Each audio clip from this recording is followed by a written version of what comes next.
Hello बच्चों, तो कैसे हैं? क्या हाल चाल है आप लोग का? आज हम लोग पढ़ने वाले हैं क्लास 10th का मैथ ऑब्जेक्टिव क्वेश्चन, जो कि बोर्ड एग्जाम में हर साल बार बार ये सब क्वेश्चन पूछा जाता है। और इसको आज समझेंगे एकदम आसान से आसान भाषा में। तो चलिए वीडियो में बने रहिए, समझते हैं, जो कि अब की बार 2025 में आने का पूरा पूरा संभावना है। सबसे पहला क्वेश्चन है बच्चों कि दो लगातार संख्याओं का मौसम क्या होगा। क्वेश्चन में क्या बोल रहा है, क्वेश्चन को ध्यान से पढ़ना है। बस क्वेश्चन अगर ध्यान से पढ़ लिए तो आंसर अपने आप आ जाएगा। ठीक है, क्या बोल रहा है क्वेश्चन में कि दो लगातार संख्याओं का मौसम क्या होगा। क्या बोल रहा है, दो लगातार संख्या, जैसे कि 3 है तो इसका क्या 4, यानी दो लगातार संख्या। मान के चलो 15 है तो क्या अगला 16, यानी क्या बोल रहा है, दो लगातार संख्या। कुछ भी ले सकते हो तुम। जैसे मान के चलो मेरा लेने का मन है 7 और 8 लीजिए, तो इसी का बोला है कि मौसम क्या होगा। तो सबसे पहले क्या करेंगे, 7 का गुणनखंड। 7 का गुणनखंड क्या होता है, 7 गुना 1। 8 का क्या होगा, 8 गुना 1। तो देखो इसमें बताओ इसका मौसम क्या होगा।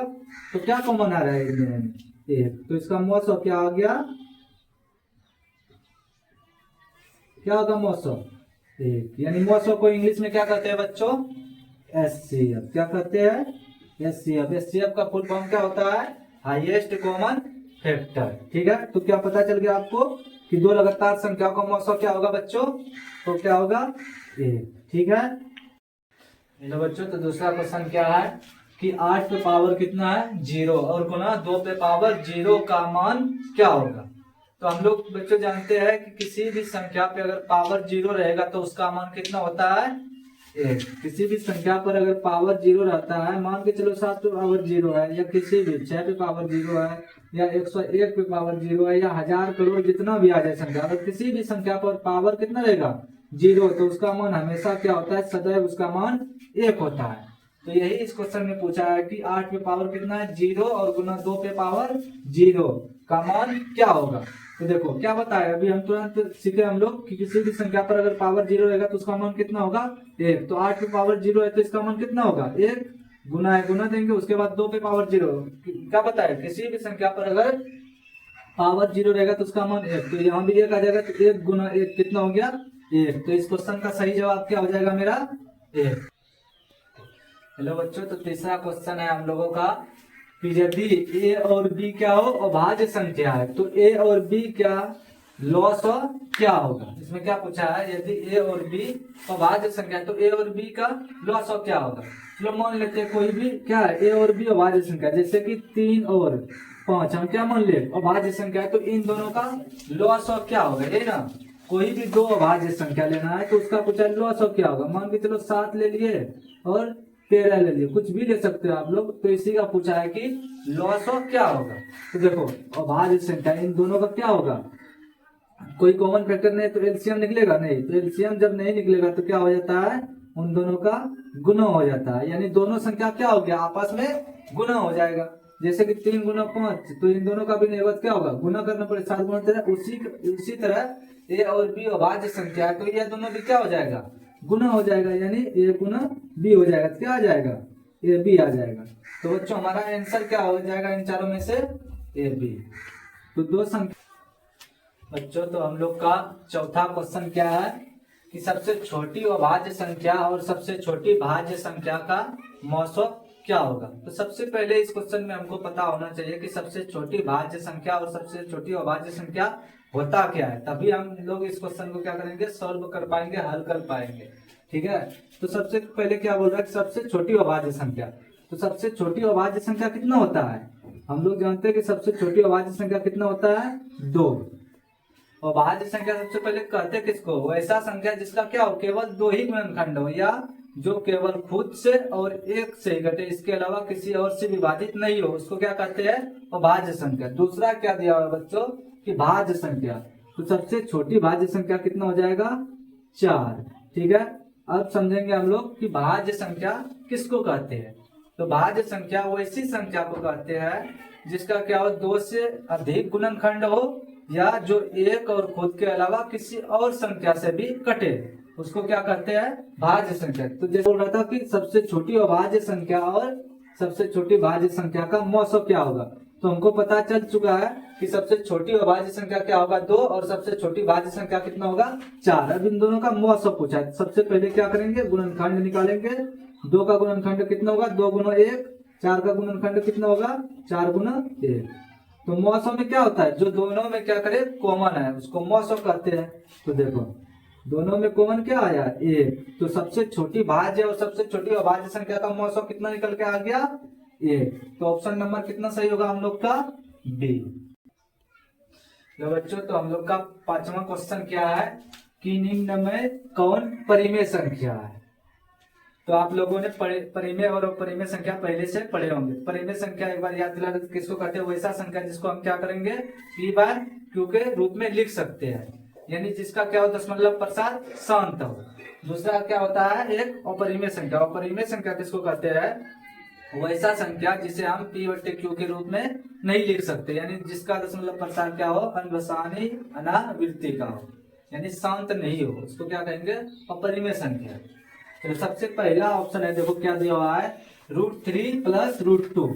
देखो √2 तो क्या है परिमेय संख्या है, लेकिन √3 क्या है परिमेय संख्या है नहीं, अपरिमेय संख्या है, क्योंकि √3 का क्या होगा दशमलव प्रसार, ये रूट से जब बाहर निकलेंगे वह शांत अनावृत्ति का होगा। इसीलिए परिमेय और अपरिमेय संख्या क्या होता है गुणनफल हमेशा अपरिमेय होता है। जिस तरह हम लोग पढ़ते हैं प्लस माइनस क्या होता है माइनस, तो उसी तरह परिमेय और अपरिमेय संख्या में क्या बनता है अपरिमेय संख्या बनता है। तो यह क्या हुआ गलत हो गया। दूसरा ऑप्शन है 2 बटे √3, तो इसमें भी वही है 2 क्या है परिमेय है, लेकिन √3 क्या है अपरिमेय है। तो परिमेय और अपरिमेय क्या हो जाएगा अपरिमेय, लेकिन हमसे पूछा क्या है परिमेय संख्या। तो चलो अगला क्वेश्चन ऑप्शन पे बढ़ते हैं। अगला ऑप्शन क्या है √3 गुना √2, यानी √2 गुना √3। तो देखो क्या बताए थे एक क्या है दोनों इसमें क्या है अपरिमेय संख्या ही है, तो अपरिमेय और अपरिमेय क्या होता है अपरिमेय, तो यह भी क्या हो गया गलत हो गया हमारा।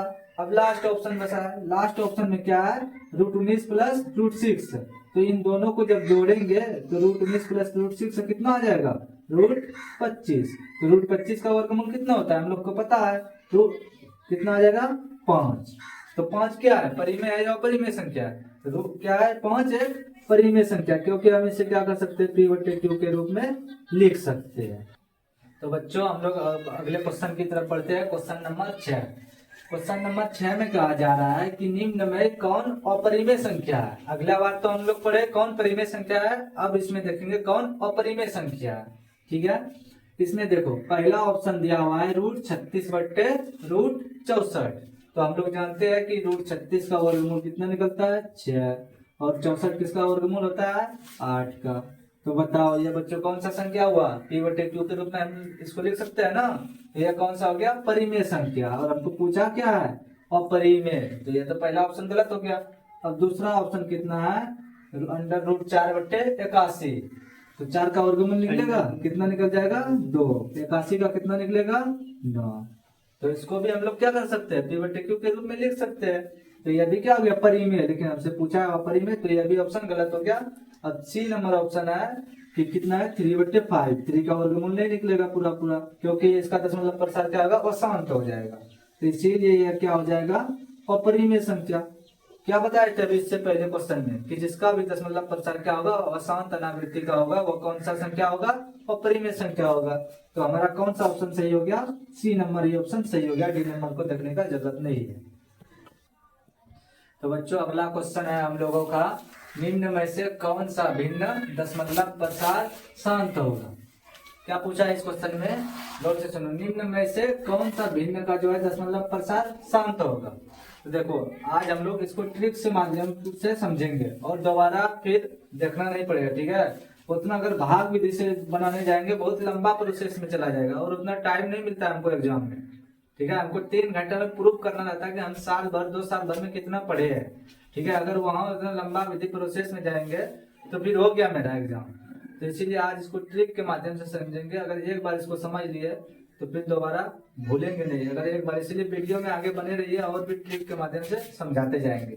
तो देखो पहला में क्या है 17 बटे 5, पहला भिन्न क्या है 17 बटे 105। सबसे पहले देखेंगे 105 का गुणनखंड कितना होता है। हमेशा क्या करेंगे नीचे यानी हर वाले का भिन्न का जो हर है उसका क्या करेंगे सभी का गुणनखंड करेंगे। 105 का गुणनखंड कितना होता है 3 गुना 5 गुना 7। तो देखो आज एक ट्रिक है इसमें, अगर जिसका भी हर का गुणनखंड क्या आ जाएगा 2 के पावर m गुना 5 के पावर n के रूप का आएगा, उसका दशमलव प्रसार क्या होगा, शांत होगा। ठीक ना, ठीक ना। तो उसके लिए क्या करना होगा, देखो इसमें से किसका दशमलव है, किस भिन्न का जो है हर का गुणनखंड जो है 2 के पावर m गुना 5 के पावर n का आ रहा है। देखो इसमें तो क्या आ रहा है 3 गुना 2 आ रहा है, इसमें नहीं 5 आ रहा है, लेकिन इसमें 7 भी आ जा रहा है। इसमें देखो 210 में 210 का गुणनखंड 2 आ रहा है, 3 आ रहा है, 5 आ रहा है, 7 आ रहा है। 2 5 तो आ रहा है, लेकिन इसके अलावा 3 और 7 भी आ जा रहा है। उसके बाद 88 का देखो 15/88 जो है, इसमें देखो इसका 88 का जो गुणनखंड, इसमें 2 2 और 11 आ जा रहा है, 5 आ ही नहीं रहा है।